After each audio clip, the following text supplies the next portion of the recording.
My name is Olive Holden, and I am 39 years old.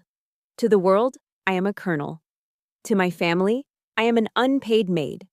And for most of my adult life, my family has treated me like a burden. Standing in the middle of the noisy LAX International Terminal, my brother Ethan threw a crumpled plane ticket at my chest. "Economy middle seat, right next to the toilet, sis. Try to enjoy it." He smirked, his other hand waving the 2 first-class tickets for him and our parents. My mother didn't even look at me. She just shoved her heavy Louis Vuitton suitcase toward me. "Take this, Olive, don't scratch it, and walk a little distance away. Your sloppy appearance is ruining the family image." They didn't know that inside the pocket of my old hoodie wasn't a plane ticket, but the highest-level military identification card. They thought I would just lower my head and shuffle to the back of the plane like always. But they didn't know that in just 5 minutes, this entire airport would be standing at attention to salute me, including them. Let me know what state you are listening from down in the comments. And hit subscribe right now if you believe that. Sometimes the best revenge isn't words, but a display of absolute power. The air inside LAX always smells the same. A stale mixture of floor wax, jet fuel, and the nervous sweat of thousands of people trying to be somewhere else. But right now, the only thing I could smell was Ethan's cologne.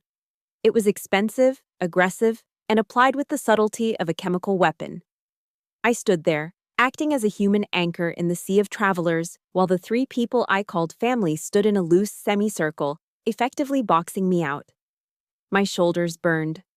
I was currently holding 3 large suitcases, my father's hard-shell Samsonite, my mother's precious Louis Vuitton roller, and my own battered duffel bag. Ethan, my 34-year-old baby brother, wasn't holding anything except his iPhone 15 Pro. He was wearing sunglasses indoors. Not because the terminal was bright, but because he thought it made him look important. He was tapping furiously on the screen, his thumb hovering over the post button on Facebook. "And posted," Ethan announced, flashing a grin that showed too many teeth. "Tagged us at the first-class lounge check-in. Got to let the network know the Holdens are traveling in style." I shifted the weight of the bags, feeling the straps dig into my calloused palms. I craned my neck slightly to see the screen he was showing to Mom. It was a selfie of the 3 of them, Ethan, Mom, and Dad, beaming with their polished veneers. I was standing right next to them when he took it, but in the photo, I was gone, cropped out, erased. "Nice picture," I said, my voice dry. Ethan glanced at me over the rim of his sunglasses, his eyes scanning me from head to toe with performative disgust. "Yeah, well, I couldn't exactly leave you in the frame, could I, Olive? Look at you." He gestured vaguely at my outfit. I was wearing a pair of faded Levi's that had seen better days and a gray zip-up hoodie I'd bought at Target for $20. My hair was pulled back in a severe, no-nonsense ponytail.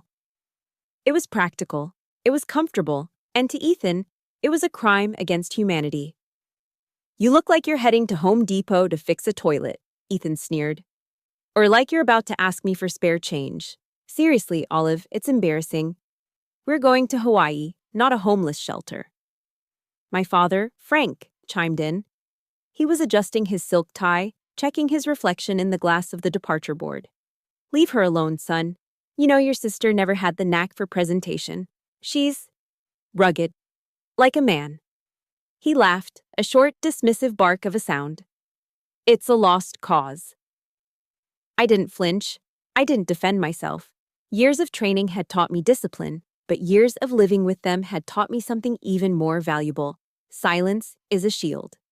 If I told them that these rugged hands had dismantled explosives in Syria, or that this homeless look allowed me to blend into crowds where a man in a silk tie would be a target, they wouldn't understand. They would just ask why I didn't get paid more. "Move it, Olive," my mother, Margaret, snapped, snapping her fingers near my face. "The priority line is moving." I hefted the bags again, trudging behind them like a pack mule. The crowd was dense today. A businessman in a hurry, distracted by his watch, collided hard with my mother's shoulder. She stumbled slightly, though she didn't fall. "Hey, watch it!" Mom shrieked, clutching her pearls.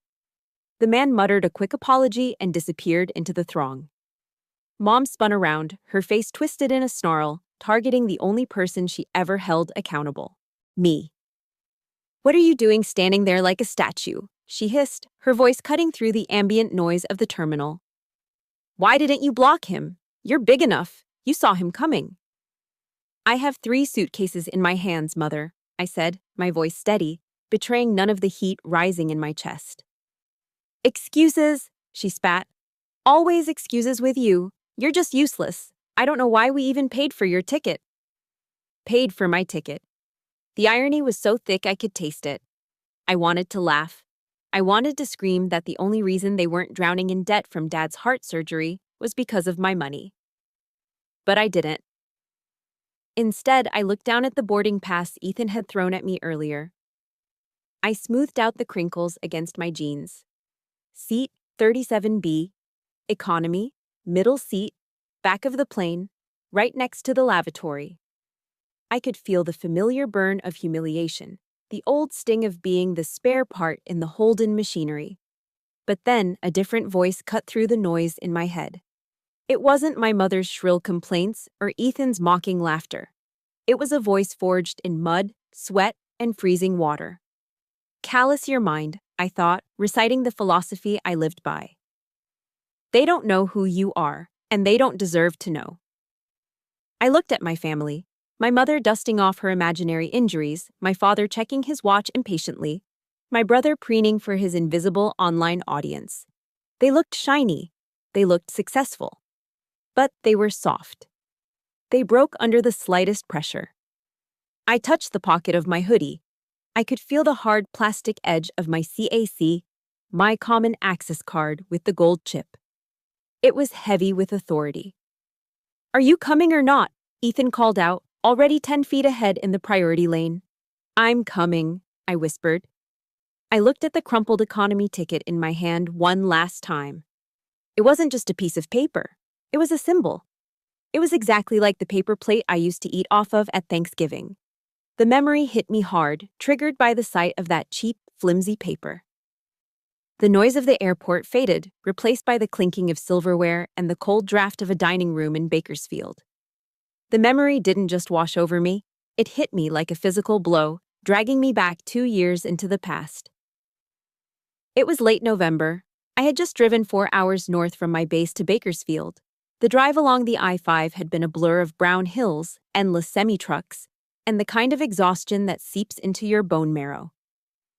I had been back on American soil for less than 72 hours. My body was still operating on cobble time, my nerves still vibrating from a deployment that had gone sideways more times than I could count. I hadn't slept a full night in 6 months. I wasn't looking for a parade. I wasn't looking for a medal. I just wanted to sit on a soft couch, eat a hot meal that didn't come out of a plastic pouch, and have my mother look at me and say, I'm glad you're safe. That was the fantasy. The reality was the Holden family driveway. When I pulled up to the house, the windows were glowing with warm, amber light. I could see silhouettes moving inside, laughing. It looked like a Norman Rockwell painting. It looked like a home. But when I killed the engine, the silence that followed was heavy.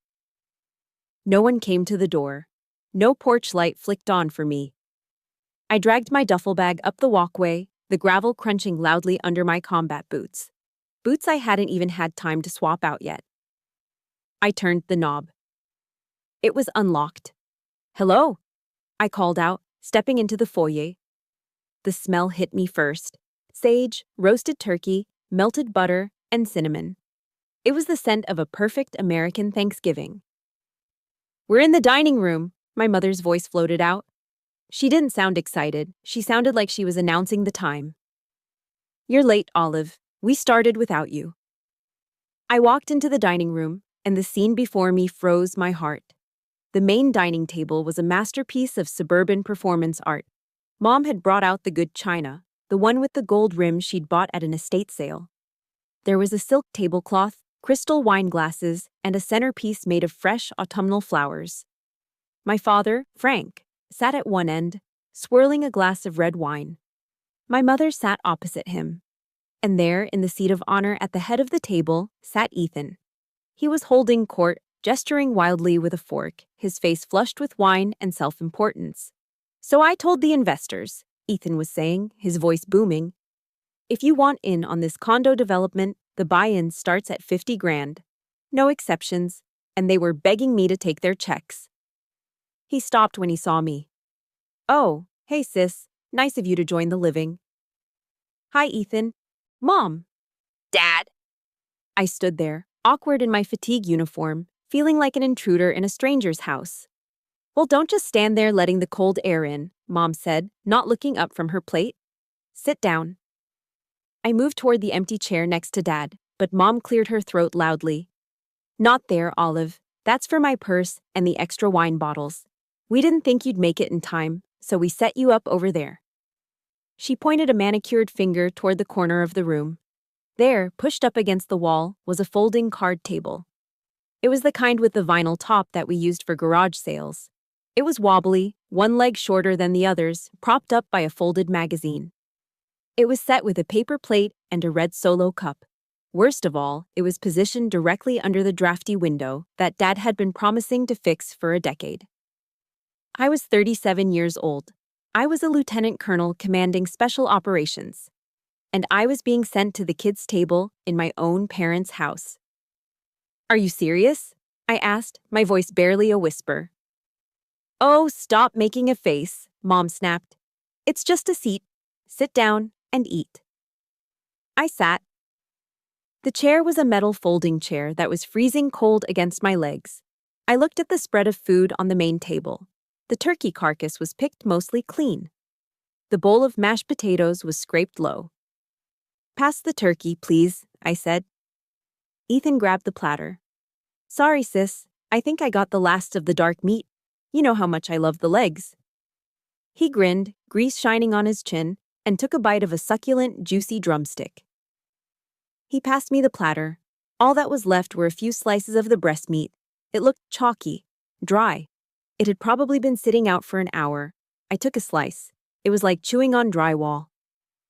When I reached for the gravy boat to add some moisture, it was empty. Mom, is there any more gravy? No, Ethan finished it, she said, dabbing her mouth with a cloth napkin while I stared at my paper one. He's been working so hard on this real estate project. He needs the brain food. It's exhausting work, convincing people to trust you with their money. And what about me? I asked, the words slipping out before I could stop them. I just got back from Afghanistan, Mom. I haven't slept in 2 days. Mom waved her hand dismissively. Oh, please, you're used to that. You eat those... What are they called? MREs? That stuff in plastic bags. Your palate is probably ruined anyway. You wouldn't appreciate the nuance of this seasoning. I put the fork down. The dry turkey felt like a stone in my throat. My hands were trembling slightly under the table, a tremor I had developed after a particularly bad IED explosion near my convoy 3 weeks ago. Did you bring anything? Mom asked suddenly, her eyes lighting up for the first time. What? Gifts. From the duty-free shop, or wherever you were stationed. I saw these beautiful pashmina scarves in a magazine that said they were from that region. I stared at her. I was in a combat zone, Mother. I wasn't shopping. The disappointment on her face was immediate and brutal. Oh, well, that's thoughtful of you. Come home empty-handed after a year away. I came home alive, I said, my voice tightening. Ethan laughed. It was a cruel, braying sound. Calm down, G.I. Jane. Don't go having a flashback on us. We're just trying to have a nice dinner. He took a long swig of wine. So, are you still doing that? Whatever it is you do. Logistics? What is it, basically being a glorified secretary at the airfield? Scheduling flights? I looked at him. I looked at his soft hands, his designer watch, the way he slouched in his chair with entitlement oozing from every pore. I don't schedule flights, Ethan, I said quietly. Right. You fix the planes, or whatever. Look, the point is, it's government work. Fixed income, low ceiling. He turned to Dad. That's why I tell you, Dad, you gotta think bigger. Like me. Dad nodded sagely, looking at Ethan with a mixture of pride and adoration that he had never, not once, directed at me. Your brother is right, Olive. He has a mind for business. He understands leverage. You? Well, you've always been better at following orders. Not everyone is smart enough to be an entrepreneur. Not smart enough, I repeated. I looked down at my plastic plate. I looked at the dry, white meat. I thought about the bank transfer I made every single month. I thought about the entrepreneur brother who was currently leveraging my parents' retirement fund for schemes that never materialized. Well, Dad continued, wiping his mouth, at least you have job security. It's steady, keeps you out of trouble. They talked over me for the rest of the meal. They talked about neighbors I didn't know, TV shows I hadn't seen, and vacations they were planning to take. I sat at the wobbly card table, the wind from the window chilling the sweat on my back, eating cold potatoes. I was invisible. I was a wallet, a pack mule, a disappointment. But as I looked at my father, seeing the slight gray pallor of his skin, I remembered something else. I remembered the phone call from 2 years ago. The panic. The surgery that insurance wouldn't fully cover. They called me not smart enough to make money. They called me a secretary. But they didn't know whose name was really on the checks that kept this house running. And as the memory faded, bringing me back to the sterile lights of the airport terminal, a bitter realization rose in my throat. I had paid for the heart that was currently beating in my father's chest, the same heart that had no room for me. People always say that you can't put a price on family, but in the Holden household, family had a very specific price tag. And 2 years ago, I found out exactly how much it cost to keep my father alive. It was a Tuesday when Dad's chest tightened like a vice. The doctors called it a widowmaker heart attack, massive blockage, immediate danger. By the time I got the call via a satellite phone in a dusty command tent in Syria, he was already being wheeled into surgery for an emergency triple bypass. I was 7,000 miles away. I couldn't hold his hand. I couldn't drive Mom to the hospital. But I could do the one thing I was always good for. I could pay. See, my parents' health insurance was like their lifestyle, flashy on the surface, but full of holes underneath. They had a high-deductible plan that barely covered a routine checkup, let alone open-heart surgery. And the specialized cardiac surgeon? He was out of network. The hospital wanted a massive deposit to proceed with the best care options, or they were going to stabilize him and transfer him to a lower-tier county facility. That wasn't an option. Not for Frank Holden. Image was everything. While I was frantically coordinating with the hospital billing department over a choppy connection, my brother Ethan was busy too. He was on Facebook.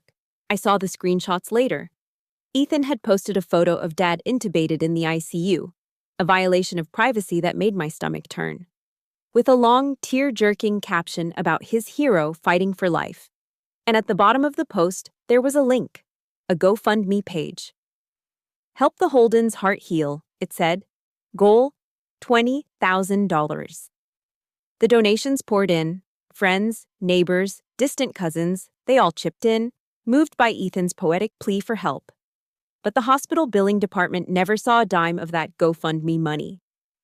We need the wire transfer within 24 hours, Ms. Holden, the billing administrator told me, her voice devoid of sympathy. Or we can't guarantee the private recovery suite. I didn't hesitate. I logged into my USAA military banking app. I looked at the balance I had been building for 5 years. It wasn't just savings, it was my hazard pay. Every dollar in that account represented a day I'd woken up in a combat zone not knowing if I'd go to sleep that night. It was blood money. It was supposed to be my down payment on a small house, a quiet life, maybe a dog. I typed in the numbers, $50,000. I hit transfer. My savings evaporated in a single click. Gone. Sent to a hospital in California to save a man who had just told me I wasn't smart enough to be an entrepreneur. A week later, I managed to get emergency leave. I flew straight to the hospital. When I walked into the recovery room, the air smelled of antiseptic and expensive floral arrangements. Dad was sitting up, pale but smiling. Mom was fluttering around him, adjusting his pillows. Ethan was leaning against the windowsill, looking tired but heroic. There she is, Dad rasped. The traveler returns. Hi, Dad, I said, dropping my bag. How are you feeling? Like $1,000,000, he said, patting Mom's hand. Or 50,000, I guess. I froze. He knew. We were so worried about the bills, Mom gushed, tears welling up in her eyes.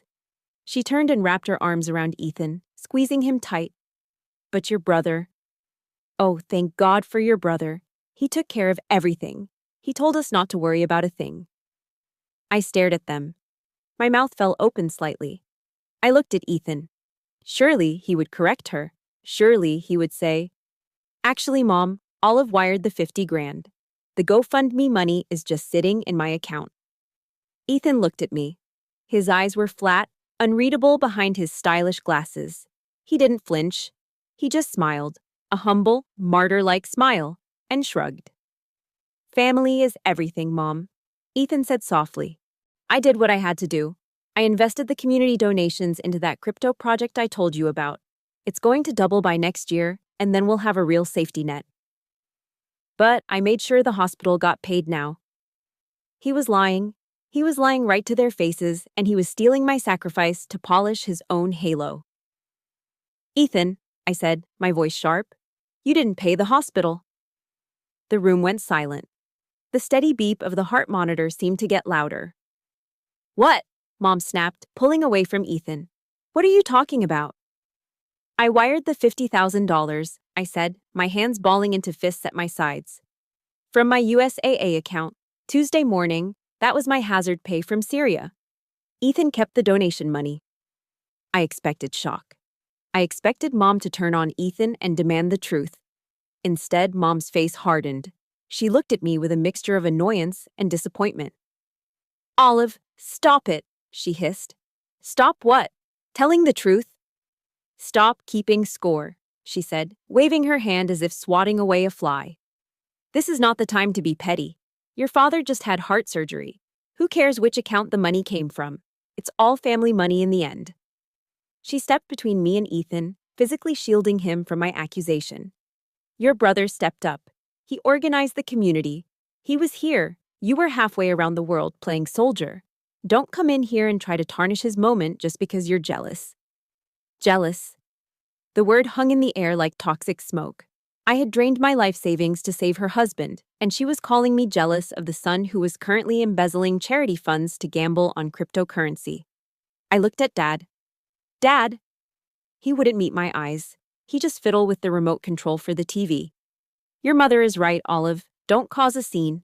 We're just glad the bill is paid." That was the moment something inside me fractured. It wasn't a loud break.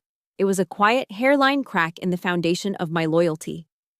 I realized then that to them, I wasn't a person. I was a resource. I was an ATM machine that they could kick when it didn't dispense cash fast enough and ignore when it did. I know I'm not the only one who has felt this sting.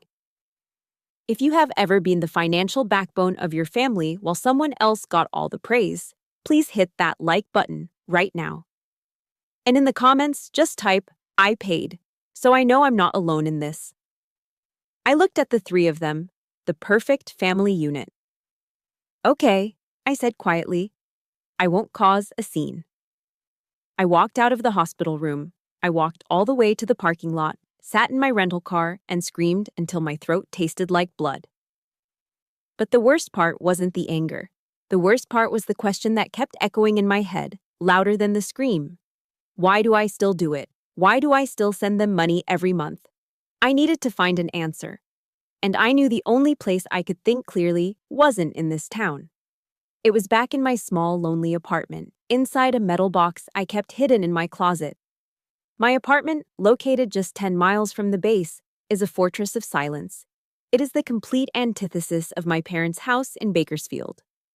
There are no velvet drapes, no cabinets filled with china that no one is allowed to touch, and no staged family photos where I am conveniently cropped out. Here, the walls are painted a clean, clinical white. The furniture is functional. A leather armchair for reading, a simple bed frame, and a desk. The only decoration in the living room is a gym corner that looks more like a torture chamber than a workout space. There are heavy kettlebells, a pull-up bar mounted into the studs of the wall, and a rowing machine that has absorbed gallons of my sweat. On the wall facing the rowing machine, taped up with blue painter's tape, is a poster of David Goggins. His face is streaked with grime, eyes intense, staring right through me. Below him is the quote that gets me out of bed at 04:00 a.m. every single day. When you think you're done, you're only at 40% of your body's capability. This apartment is my sanctuary. It is the only place in the world where I don't have to apologize for taking up space. I walked into the bedroom and knelt down. I reached under the bed and pulled out an old, rusted ammunition box. The metal was cold against my fingertips. I ran my thumb over the latch, feeling the grit that had settled into the grooves. Sand from Iraq, dust from Syria. This box didn't hold bullets. It held something far more volatile. The truth. I popped the latch. Inside were dozens of letters. Some were written on official military stationery, others on the backs of MRE cardboard sleeves or crumpled notebook paper. None of them had stamps. None of them had ever seen the inside of a mailbox. I picked up one from near the bottom of the stack. The paper was yellowing, the ink slightly smeared where a drop of sweat, or maybe a tear, had landed years ago. Dear Mom and Dad, the letter began. Today we lost Jenkins. The Humvee in front of mine hit an IED. The sound was so loud it felt like my teeth shattered. I'm scared. I don't know if I'm going to make it home this time. I just wanted to say I love you. I stared at the words. I remembered writing them by the light of a red tactical flashlight, my hand shaking so hard I could barely hold the pen. I put it down and picked up another, dated 3 years later. Dear Mom, I made Major today. They pinned the gold oak leaf on my collar. My commander said I'm the best logistical strategist he's ever seen. I wish you could have been there. I have never sent these letters. For a long time, I told myself it was because I didn't want to worry them. I told myself I was protecting them from the harsh realities of my world. But that was a lie. I didn't send them because I knew they wouldn't care. I learned that lesson the hard way 5 years ago. I had just been awarded the Bronze Star for meritorious service in a combat zone. It was the proudest moment of my life. I was bursting with it. I needed to share it with someone, anyone. So, I took a picture of the medal, the beautiful bronze star suspended from the red, white, and blue ribbon. And I texted it to my mother. Mom, look. I got the bronze star today. I waited. I stared at my phone for hours, watching the 3 little dots appear and disappear. Finally, her response came through. That's nice, honey. But are you eating enough? You look thin in your profile picture.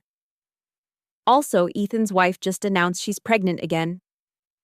Maybe you should look at her life and learn what real happiness looks like. A medal won't keep you warm at night. That text message killed something inside me. It wasn't a loud death.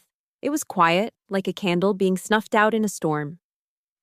I realized then that to Margaret and Frank Holden, my rank, my sacrifices, and my honors were invisible. They didn't fit the narrative. They didn't want a warrior daughter. They wanted a wife, a mother, a prop for their Christmas cards. I placed the letters back into the ammo box and snapped the latch shut. The sound echoed in the empty room like a gunshot. I stood up and walked to the closet. Inside, hanging in a protective plastic bag, was my service dress uniform. I unzipped the bag. The dark blue fabric was immaculate, lint-free, sharp enough to cut glass. I took the jacket off the hanger and slipped my arms into it. The transformation was immediate. As I buttoned the silver buttons, my posture shifted. My spine straightened. The slump of the disappointing daughter vanished, replaced by the rigid bearing of a colonel. I adjusted the collar. I smoothed the lapels. I looked at myself in the full-length mirror on the door. On my left chest sat a rack of colorful ribbons, rows and rows of them. Each one told a story. The Bronze Star, the Meritorious Service Medal, the campaign medals. They were a kaleidoscope of pain, victory, loss, and survival. And on my shoulders, resting heavily on the epaulets, were the silver eagles. The insignia of a full-bird colonel. I stared into my own eyes in the mirror. You are not a maid, I whispered to the reflection. You are not a failure. You are Colonel Olive Holden. You lead men and women into the fire, and you bring them home. For a moment, in the silence of my sanctuary, I allowed myself to feel the weight of my own worth. I didn't need Frank to tell me I was smart. I didn't need Margaret to tell me I was pretty. I didn't need Ethan to tell me I was successful. The United States Air Force had already told me who I was. But the moment couldn't last. I looked at the clock. I had to pack. I had a flight to catch. I had a wedding to attend. Not as a guest of honor, but as unpaid help. Slowly, reluctantly, I unbuttoned the jacket. I took off the armor of the colonel and slipped back into the gray hoodie and jeans. I watched the powerful woman fade away in the mirror, replaced once again by the homeless-looking sister. But this time, it was different. Underneath the hoodie, the skin was thicker. The mind was calloused. I knew something they didn't. I knew what was hanging in my closet, and I knew that sooner or later, the rest of the world would see it too. I grabbed my duffel bag. It was time to go to the wedding. It was time to be humiliated one last time before the end. If you really want to know where you rank in your family hierarchy, don't look at the Christmas card. Wait for a wedding. 6 months before the airport incident, my cousin Jessica got married at a vineyard in Napa Valley. It was a rustic chic affair, which is just code for spending $50,000 to make a barn look like it wasn't full of hay. I wasn't in the wedding party. Jessica had 6 bridesmaids, all wearing matching dusty rose gowns, sipping mimosas in the bridal suite since 10 in the morning. I, on the other hand, was wearing black slacks and a black polo shirt. I looked less like a family member and more like the catering staff. That was by design. Olive honey, my mother had said 2 days prior. Since you're not, in the photos and you're so good at logistics, we volunteered you to help the coordinator. You're used to waking up early, right? So, while Ethan was sleeping off a hangover in his hotel suite, I was out on the lawn at 07 a.m., unloading 200 white folding chairs from a delivery truck. I set them up with military precision. Perfect rows, perfect angles. I treated that lawn like a drill deck. By noon, sweat was sticking my shirt to my back. My hands were covered in dust. I retreated behind the main reception tent to chug a bottle of water and catch my breath in the shade. That's when I heard them. My mother's voice carries. It has a piercing quality, especially when she's gossiping. She was standing just on the other side of the canvas wall with my Aunt Linda and Aunt Carol. It's a shame Olive isn't a bridesmaid, Aunt Linda said. Her voice was dripping with that fake sympathy Southern women master so well. She's the only cousin left out. Oh, Linda, please, my mother scoffed. I could hear the clinking of ice in her glass. Look at the lineup. Jessica and her friends are petite, delicate. If I put Olive up there, she'd look like a Clydesdale among thoroughbreds. It would ruin the aesthetic. I froze. The water bottle crunched in my grip. Besides, Mom continued, lowering her voice to a conspiratorial whisper that was actually louder. Olive is rugged. She's hard. She's been in the desert too long with all those men. She doesn't know how to be soft anymore.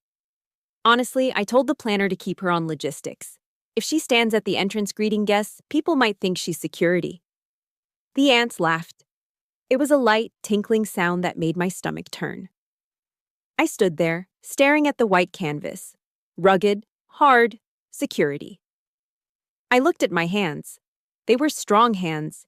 They had saved lives. They had built shelters. They had held dying men. But to my mother, they were just ugly tools to be hidden in the back room. I didn't confront them. I didn't storm out. I simply crushed the empty water bottle, tossed it in the trash, and went back to work. I directed the valet parking. I showed guests to their seats. I became exactly what they wanted, invisible machinery. The reception that night was a blur of noise and excess. The open bar was the center of gravity, and orbiting closest to it was Ethan. My brother was in rare form. He was wearing a tuxedo that cost more than my first car, holding court with a group of bridesmaids who didn't know his credit cards were maxed out. He was loud, expansive, and already 3 drinks past his limit. I was standing near the kitchen entrance, making sure the servers had a clear path, when the music softened for the speeches. Ethan, deciding he needed to be part of the moment, stumbled over to where Jessica, the bride, was standing. She looked radiant in a custom Vera Wang gown that shimmered under the string lights. "Jessie, Jess," Ethan slurred, waving a full glass of Cabernet Sauvignon like a conductor's baton. You look expensive." He lunged forward for a hug.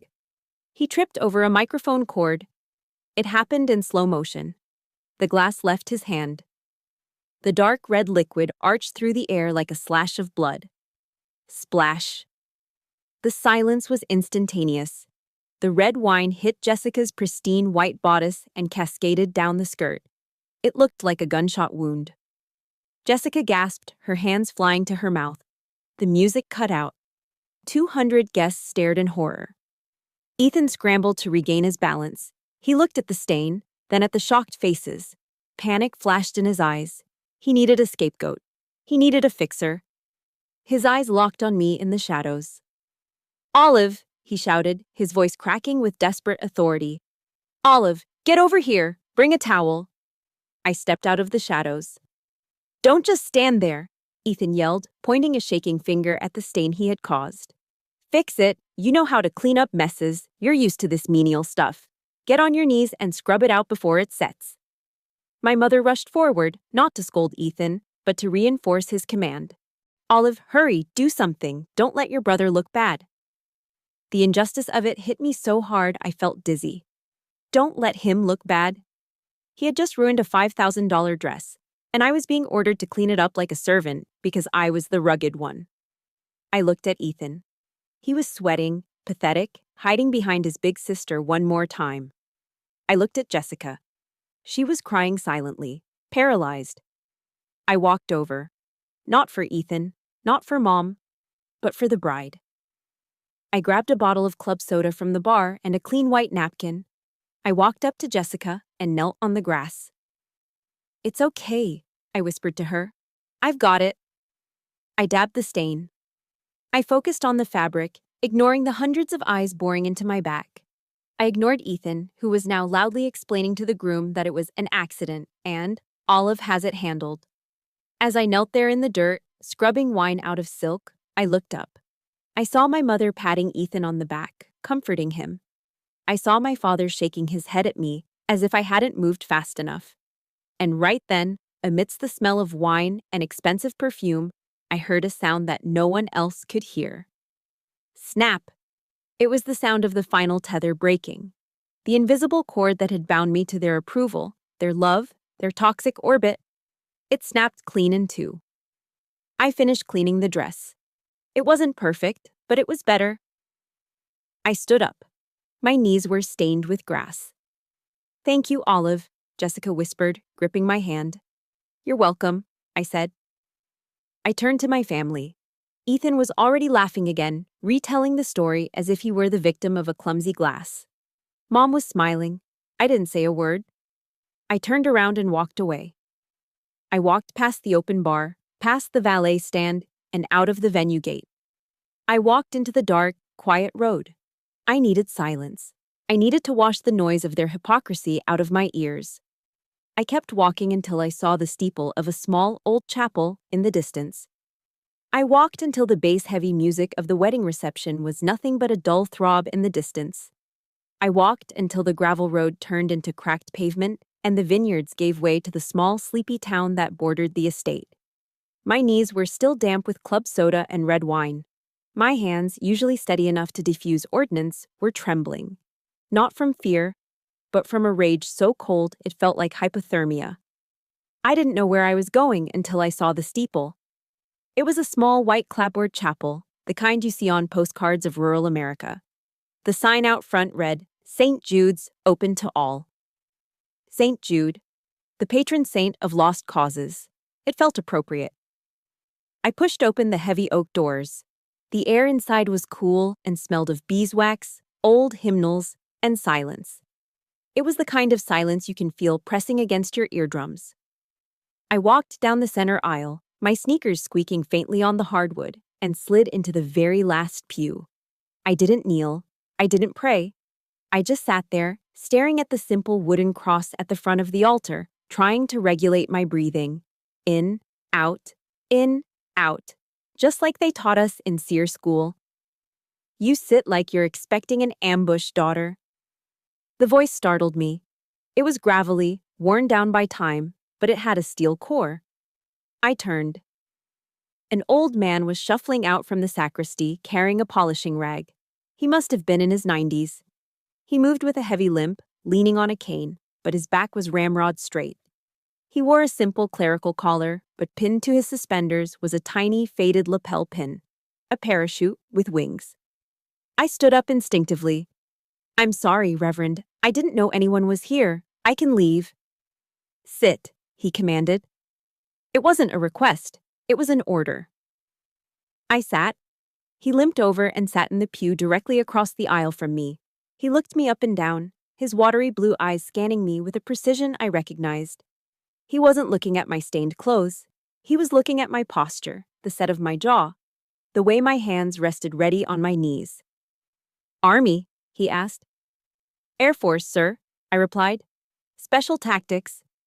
He nodded slowly, a small smile touching his thin lips.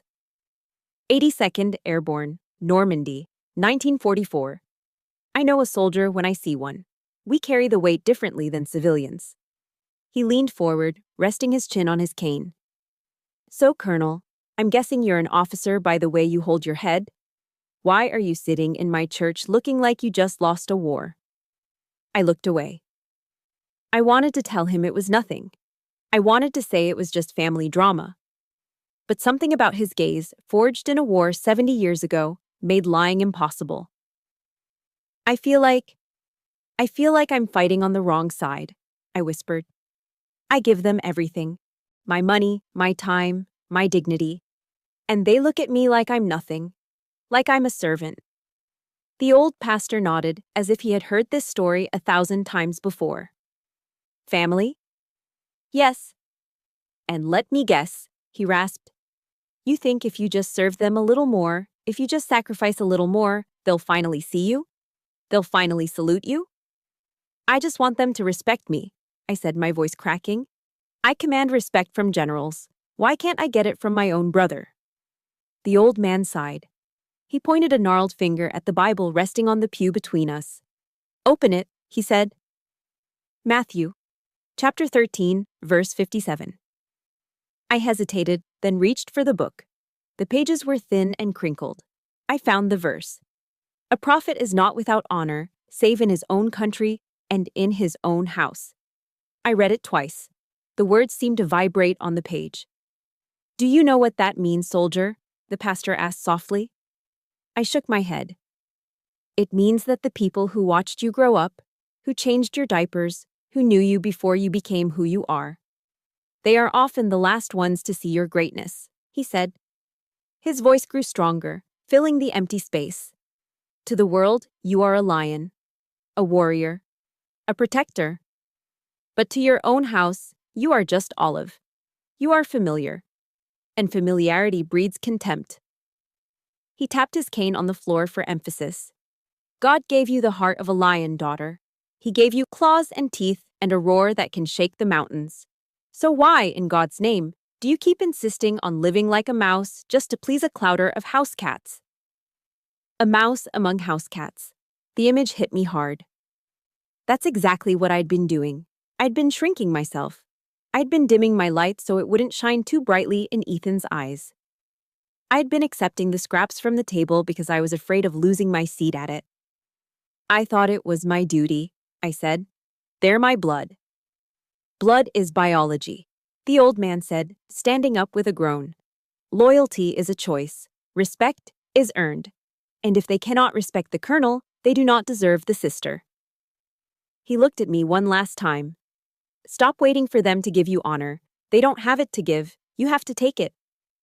He turned and limped back toward the altar, disappearing into the shadows, leaving me alone with the silence. But the silence wasn't heavy anymore. It was clarifying. I sat there for a long time, watching the dust motes dance in the light of the stained glass window. The numbness that had paralyzed me at the wedding was gone. The sadness was gone. In its place was something cold, hard, and incredibly sharp. I realized I had been fighting the wrong battle. I had been trying to win their love through submission. But you don't negotiate with terrorists, And you don't beg for respect from narcissists. I thought about the upcoming family trip to Hawaii.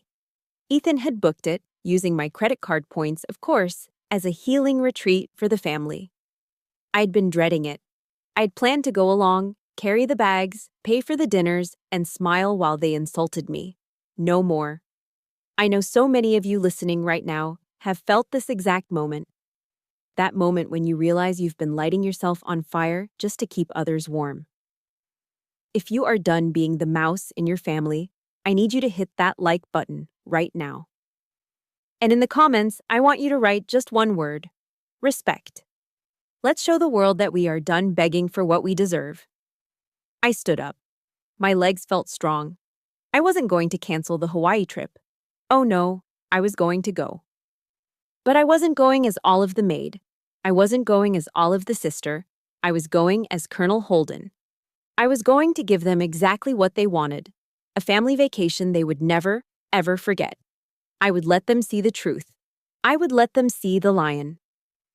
And then, when the dust settled, I would walk away forever. I pushed open the church doors and stepped back out into the night. The air was cool on my face. I pulled my phone out of my pocket.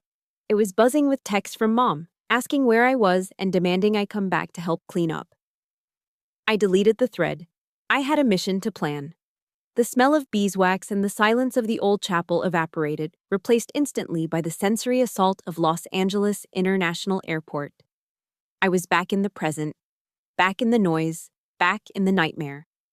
The overhead speakers blared an automated announcement about unattended baggage, but it was barely audible over the din of thousands of travelers shuffling, complaining, and rushing. I stood in the middle of the Tom Bradley International Terminal, gripping the handles of the suitcases until my knuckles turned white. My family, if I could still call them that, had already made their move. Because they held first-class tickets, purchased with points that Ethan had borrowed from my account years ago and never repaid, they breezed toward the priority screening lane. It was a red carpet of travel, short, efficient, and guarded by a smiling agent who unhooked the velvet rope for them as if they were royalty. I, holding my crumpled economy ticket for seat 37B, was relegated to the general boarding lanes. It was a cattle call.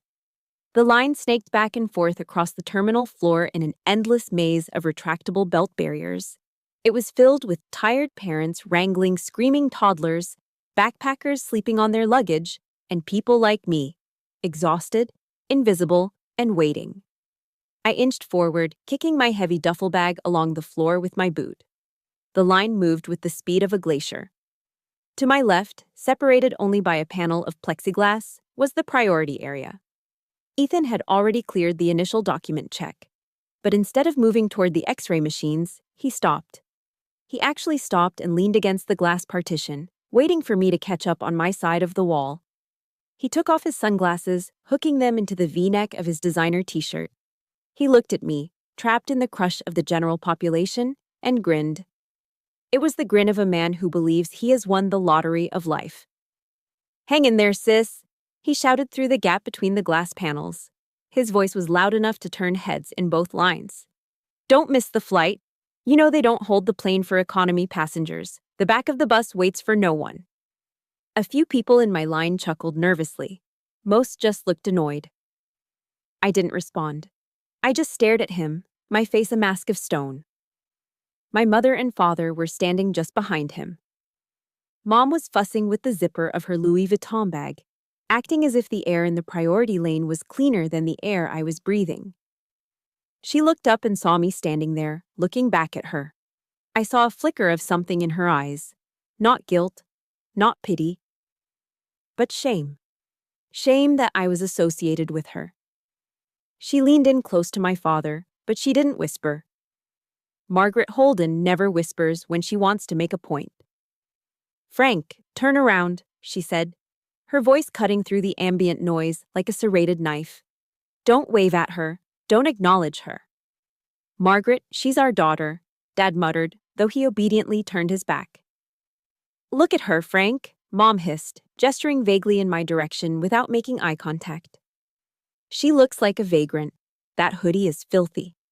If people see us waving, they'll think we're traveling with the help. Or worse, it's embarrassing. Just pretend you don't know her until we get to Hawaii and I can force her into a dress. Pretend you don't know her. The words hung in the air. The couple standing in front of me, a nice-looking pair of tourists in matching windbreakers, turned to look at me. The woman's eyes softened with pity. She looked at my worn-out clothes, my messy ponytail, and then at the well-dressed woman who had just disowned me. "I'm sorry, honey," the woman whispered to me, shaking her head. "That's awful." I looked at the stranger. "It's okay," I said softly. "She's right. She doesn't know me." And it was the truth. She didn't know me. She knew a ghost. She knew a doormat. She didn't know the colonel. The line shuffled forward. I was next. I stepped up to the TSA podium. The agent sitting behind the high desk was a man in his 50s, heavy-set, with dark circles under his eyes that spoke of double shifts and mandatory overtime. He didn't look up. He just held out a gloved hand. "ID and boarding pass," he droned. It was a script he had repeated 10,000 times. Behind me, the line pressed in, impatient. To my left, Ethan and my parents were still watching, waiting to see me fumble, waiting to see me endure the indignity of the commoner's search. They expected me to pull out my California driver's license. They expected me to take off my shoes, take out my laptop, and shuffle through the scanner in my socks like everyone else. I reached into the front pocket of my hoodie. My hand brushed past the loose change. It brushed past the crumpled tissue. It found the slim, black leather wallet that I usually kept deep inside my tactical gear. I pulled it out. The movement caught the TSA agent's eye. He looked up, expecting a standard plastic license. Instead, I flipped the wallet open. I slid out a white card. It wasn't a driver's license. It wasn't a passport card. It was a KCC, a common access card. But this wasn't the standard ID issued to fresh recruits or contractors. This one had a thick, vertical color bar denoting senior officer rank.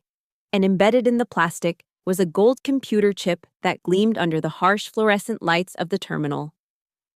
It was the key to the kingdom. It was a card that said, I answered to the President of the United States, not to Margaret Holden. I didn't hand it to the agent. I didn't slide it across the desk submissively. I placed it firmly on the scanner glass with a sharp thud. The sound was quiet, but to me, it sounded like a gavel coming down in a courtroom. The TSA agent blinked. He looked at the card. He looked at the gold chip. Then his eyes snapped up to my face. He looked at the hoodie. He looked at the ponytail. And then he looked back at the card, trying to reconcile the two images. His posture changed instantly. The boredom vanished, replaced by a sudden, electric alertness. He opened his mouth to speak, to ask the question that was forming on his lips. I leaned in. I rested my forearms on the podium, bringing my face level with his. I didn't smile. My eyes were cold, hard, and absolutely terrifying. "Scan it," I commanded. It wasn't a request. It was an order given with the full weight of 20 years of command behind it. "Scan it," I repeated, my voice dropping an octave, "and watch the screen." The agent swallowed hard. His hand trembled slightly as he reached for his scanner gun. To my left, Ethan was still laughing at something Dad had said. They had no idea that the ground beneath their feet was about to open up. They had no idea that the vagrant in the economy line had just pulled the pin on a grenade. The agent pulled the trigger on the scanner. A red laser beam washed over the barcode on my ID. Beep. For a split second, there was silence. And then, all hell broke loose. The red laser beam hit the gold chip embedded in my common access card. In a normal world, for a normal passenger, the machine would have let out a polite, high-pitched beep to signal approval. But my card wasn't normal. It was keyed to the Department of Defense's highest tier of operational security. It was designed to trigger immediate, override-level protocols at any federal checkpoint. The machine didn't beep. Instead, it let out a low, oscillating thrum, a sound like a heavy bass drop that vibrated in the floorboards. Rum, rum, rum. The small LCD screen on the podium, which usually displayed a green check mark, suddenly flashed a violent, pulsating crimson. Text scrolled across it in bold, capitalized block letters that were visible even to the people standing 5 feet away. Critical alert, level 5 clearance detected. USAF Colonel, Special Operations, Protocol, Code Red. The reaction was instantaneous. It was kinetic. Code Red, we have a Code Red at Checkpoint 4. The agent behind the podium shouted, his voice cracking with adrenaline. He slammed his hand onto a panic button under the desk. Overhead, amber strobe lights began to flash. The terminal, which had been a sea of bored, shuffling travelers just seconds ago, erupted into chaos. Back! Everybody back! Screamed a female TSA agent from the neighboring lane. She threw her arms out, physically shoving a businessman backward. From the periphery of the security checkpoint, the response team materialized. 6 TSA officers abandoned their posts and sprinted toward me. Behind them, 2 airport police officers armed with AR-15 tactical rifles pushed through the crowd, their heavy boots thudding against the linoleum floor. Clear the lane now, one of the officers bellowed. The crowd gasped and scrambled backward, knocking over stanchions and luggage. To my left, behind the plexiglass of the priority lane, my family was watching the scene unfold. But they didn't see a security clearance. They didn't understand the protocol. They only saw the flashing red lights, the shouting agents, and the guns rushing toward their vagrant daughter. Ethan's face went white. He looked like a deer staring down the headlights of a semi-truck. In his mind, there was only one explanation. I was a criminal. I was a fraud. I had been caught doing something illegal, and I was about to drag him down with me. She's crazy, Ethan shrieked, his voice shrill and panicked. I don't know her. I swear, officer, I don't know her. He backed away so fast that he tripped over his own feet. The venti Starbucks latte in his hand, an iced caramel macchiato that cost $7, went flying. Smash! The plastic cup hit the floor.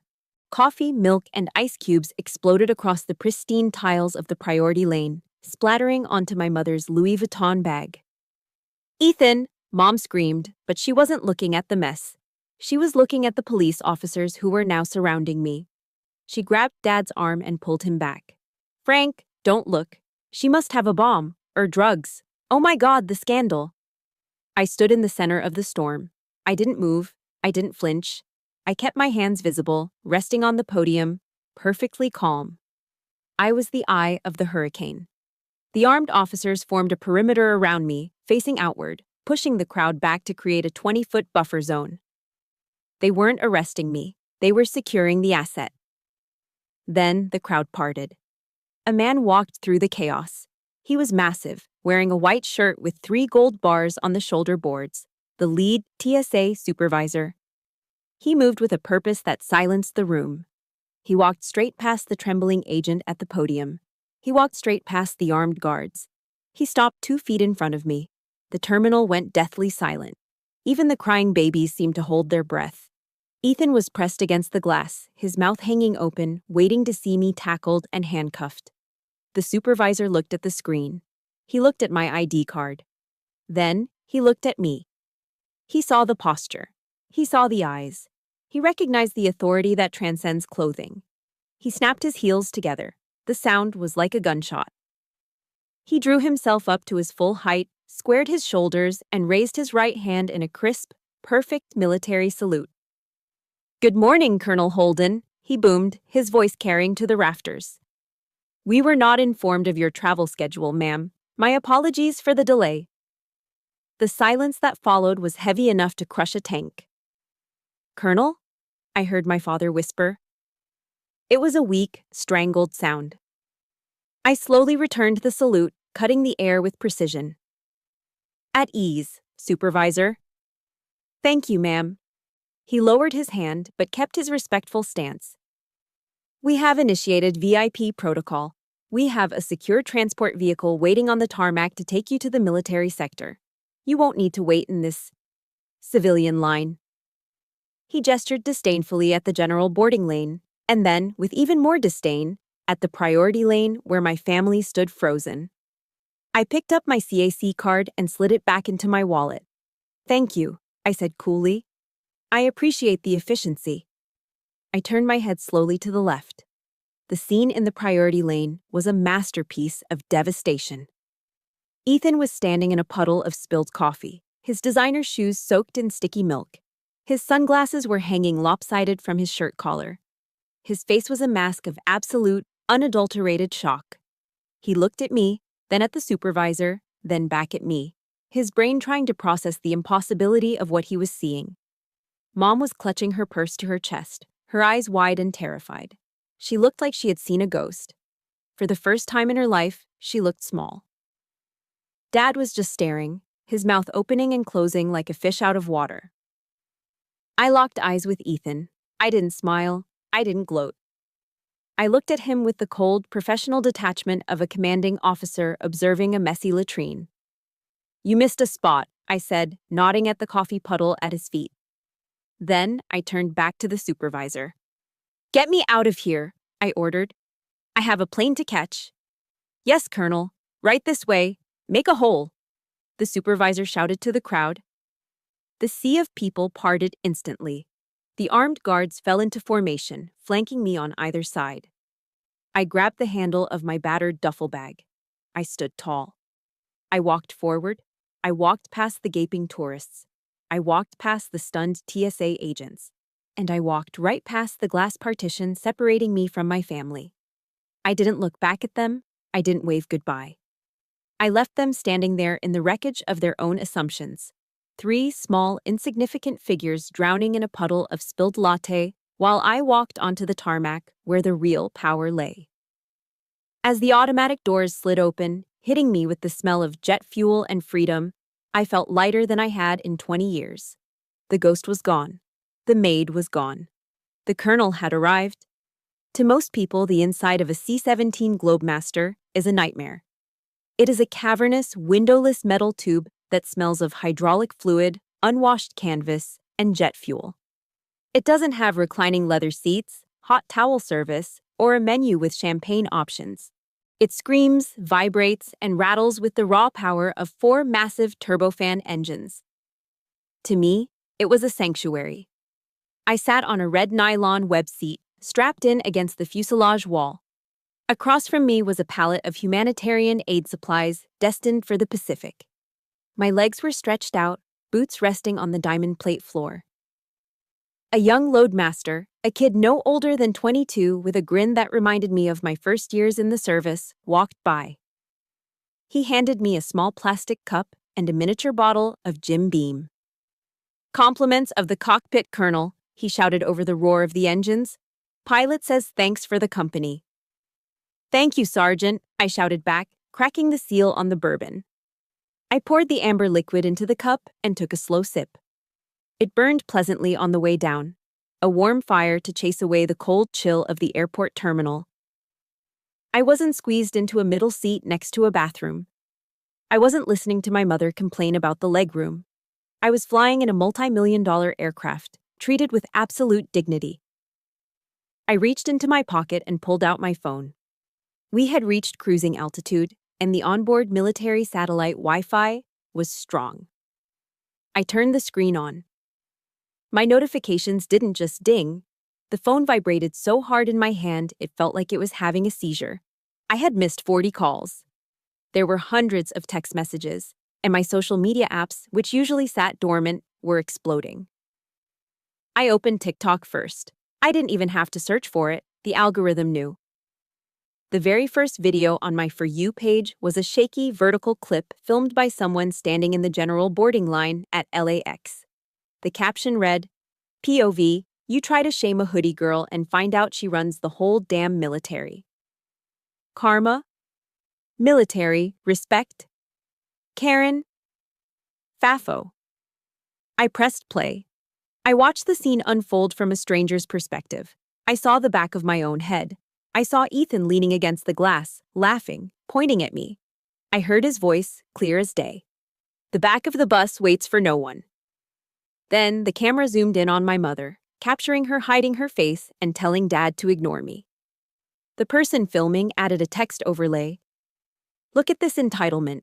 Then came the climax. The beep, the red lights, the code red flashing on the screen, the salute. The person filming had zoomed in perfectly on Ethan's face the moment the TSA supervisor saluted me. It was a masterpiece of comedic timing. You could actually pinpoint the second his soul left his body as he dropped his Starbucks cup. The video had been up for 2 hours. It had 5.2 million views. I scrolled down to the comments. There were 30,000 of them. Did you see his face? Bro dropped his latte like it was hot potato. The way that supervisor snapped to attention, chills. That girl isn't just a soldier, she's a boss. The mom trying to hide? Lady, we see you. We see your Louis Vuitton bag and your cheap attitude. I'm an Air Force vet. That's a full-bird colonel. Do you know how hard it is for a woman to get there? And her brother treated her like a bum. Disgusting. I took another sip of bourbon, a small smile playing on my lips. But the internet detectives weren't done. They never are. In the reply videos, someone had already found Ethan. Update on the latte guy, a user named Itish Internet Sleuth posted. His name is Ethan Holden. He claims to be a real estate mogul in Bakersfield. I looked up his LLC. It's a shell company for a multi-level marketing crypto scam. He has 3 lawsuits pending for unpaid contractor fees. Also, his investors are mostly just his parents' retirement fund. I switched over to Yelp. I searched for Holden Realty Group. Before today, Ethan had a 4.5-star rating, mostly from fake accounts he created himself.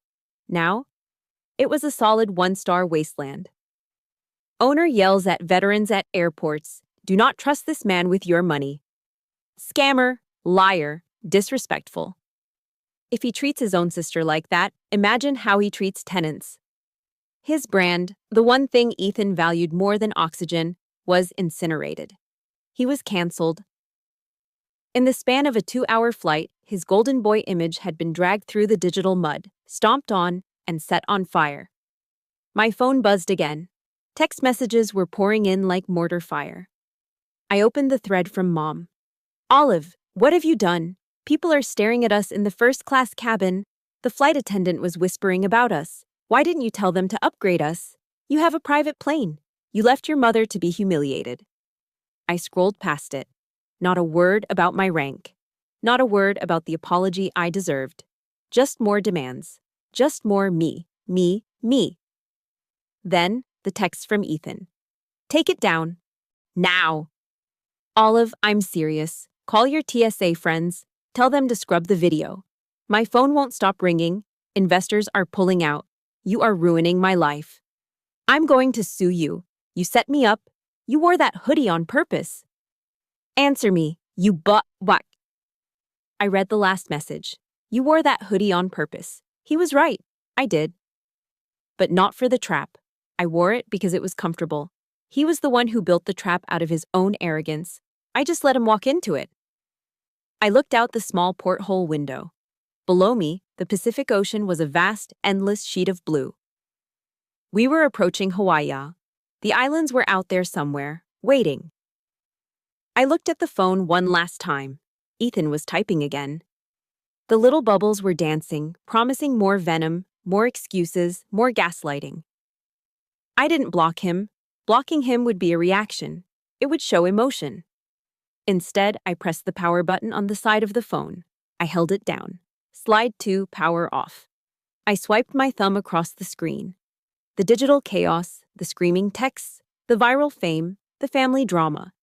It all swirled into a tiny white dot in the center of the black glass, and then vanished. The screen went dark. I tossed the phone into my duffel bag and zipped it shut. I took the last sip of my bourbon, feeling the warmth spread through my chest. The noise of the engines was loud, deafening even, but inside my head it had never been quieter. They were in a metal tube somewhere behind me, trapped with their anger and their shrinking world. I was flying ahead, toward the sun. I closed my eyes and leaned my head back against the cargo netting. I slept soundly for the rest of the flight, the first dreamless sleep I had enjoyed in years. The sun was beginning its slow, golden descent into the Pacific Ocean, painting the sky over Waikiki Beach in bruised shades of purple and burnt orange. I was sitting at a high-top table at an open-air bar, The kind where the floor is made of sand and a guy in the corner is playing a slack key guitar cover of Over the Rainbow. In front of me sat a Mai Tai. It was the expensive kind. Fresh pineapple juice, dark rum floating on top, a wedge of lime on the rim, and a little paper umbrella that bobbed in the trade winds. It was the first drink I'd ordered in 20 years that I didn't feel guilty about buying. I took a sip, letting the sweetness mix with the bite of the alcohol. I closed my eyes, listening to the rhythmic crash of the waves just 50 yards away. For the first time since I boarded that C-17, my phone was on. But it was on silent. I hadn't checked my texts. I hadn't checked my email. I was just existing. There she is. I told you she'd be at the expensive place. The voice cut through the Hawaiian breeze like a chainsaw. My stomach dropped. I didn't have to turn around to know who it was. The wine, the entitlement, the desperation. It could only be Ethan.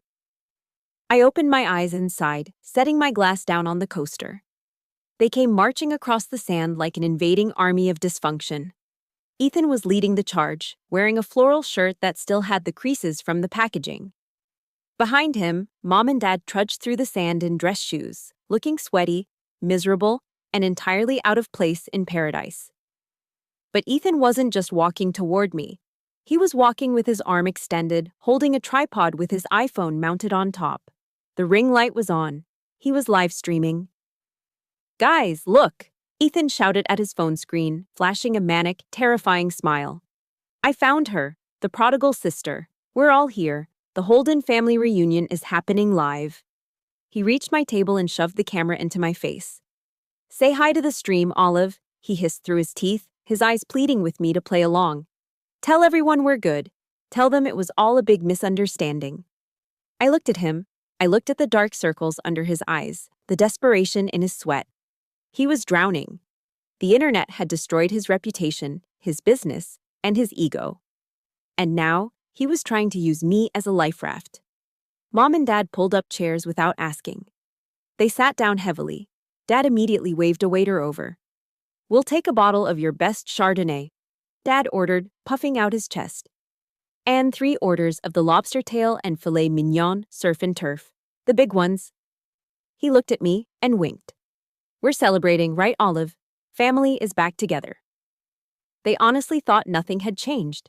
They thought that because I was sitting there, the ATM was open for business. They thought they could order $200 worth of food, have me pay for it, and then use my face on a live stream to rehabilitate their image. "Olive," Mom said, reaching across the table to grab my hand. Her palm was clammy. "Your brother has been so worried. Look at him. He's been crying all day. He knows he made a mistake at the airport, but we're family. Blood is thicker than water, right? You can't just throw us away over a silly misunderstanding." Ethan moved the camera closer, framing us in a tight shot. He adopted a somber, tragic expression for his audience. "I am so sorry, sis," Ethan said, his voice trembling with a practiced theatricality. "I love you. We all love you. Please, just tell everyone that you forgive me. Tell them to stop the hate. We're blood." I looked at the chat scrolling rapidly on his screen. I saw the comments flying by. "She looks done with you, bro." "Is that the mom? She looks fake." "Don't do it, Colonel." I slowly pulled my hand away from my mother's grip. I picked up my napkin and wiped the spot where she had touched me. "Blood is thicker than water," I repeated softly. "Exactly," Dad beamed, tucking a napkin into his shirt collar. "That's my girl."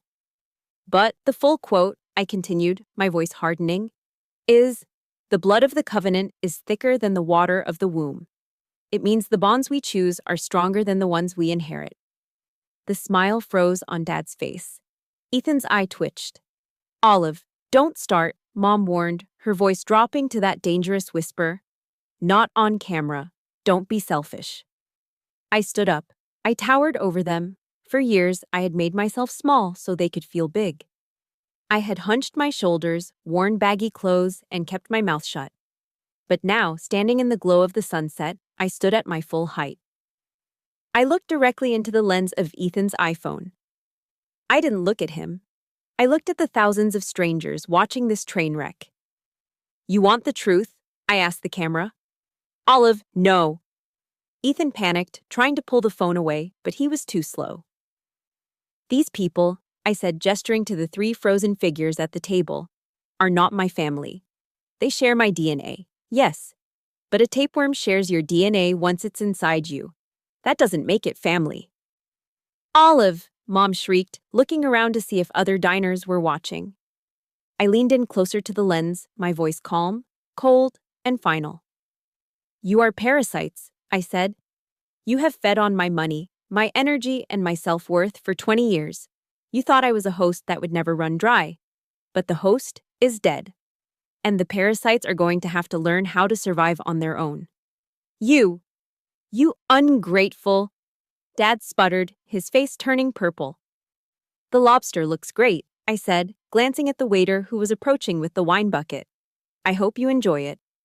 I reached into the back pocket of my jeans. I pulled out my wallet, the same black wallet that held the card that had set me free. I opened it and pulled out a single, crisp $20 bill. I slapped the bill onto the table. It landed right in front of Ethan. That's for my Mai Tai, I said, and a generous tip for the server. Wait, you're not paying for dinner, Mom gasped, her eyes bulging. This is a $300 meal. We can't afford this. I know, I said. Better start washing dishes. Olive, you can't leave, Ethan screamed, grabbing my arm. The stream is still running. You're ruining everything. I looked at his hand on my arm. Then I looked at his eyes. Touch me again, I said quietly, and you'll find out exactly what they teach us in hand-to-hand combat training. Ethan snatched his hand back as if he had touched a hot stove. I turned around. The sun was just slipping below the horizon, sending a final flare of green light across the water. The air smelled of salt and freedom. I started walking. My boots sank slightly into the soft sand, but I didn't feel heavy. I felt weightless. Behind me, I could hear the chaos erupting. I heard Mom screeching at the waiter that they didn't want the wine. I heard Dad yelling at Ethan to turn the camera off. I heard Ethan sobbing, real tears this time, begging his followers to come back. I didn't turn my head. Not even an inch. I walked toward the water, where the waves were washing the sand clean, erasing the footprints of everything that had come before. I took a deep breath, filling my lungs with the Pacific air. I was alone. I had no family to go home to for Christmas. I had no one to buy gifts for. I had no one to call when I landed. And it was the most beautiful feeling in the world. I was Olive Holden. And for the first time in my life, I was free. Walking away from my family in Hawaii was the hardest mission I ever executed, but it was also the most necessary. Through this journey, I learned a lesson that I want to pass on to you. You teach people how to treat you. For years, I accepted their scraps because I thought that was all I was worth. But the moment I realized my own value, their power over me vanished. Please remember, setting boundaries is not an act of hate. It is the highest act of self-respect. You are the commanding officer of your own life. Do not let anyone, not even your own blood, demote you to a subordinate in your own story. Now, I want to hear from you. How many of you are holding onto a toxic relationship just because of history or obligation, even though it drains you dry every single day? If my story gave you even a spark of courage to finally stand up for yourself, please hit that like button right now. It helps this message reach others who are suffering in silence. And if you are ready to stop being the mouse and finally choose yourself, I want you to type one word in the comments: freedom. Don't forget to subscribe to the channel for more stories of justice and truth. I'll see you in the next mission. Dismissed.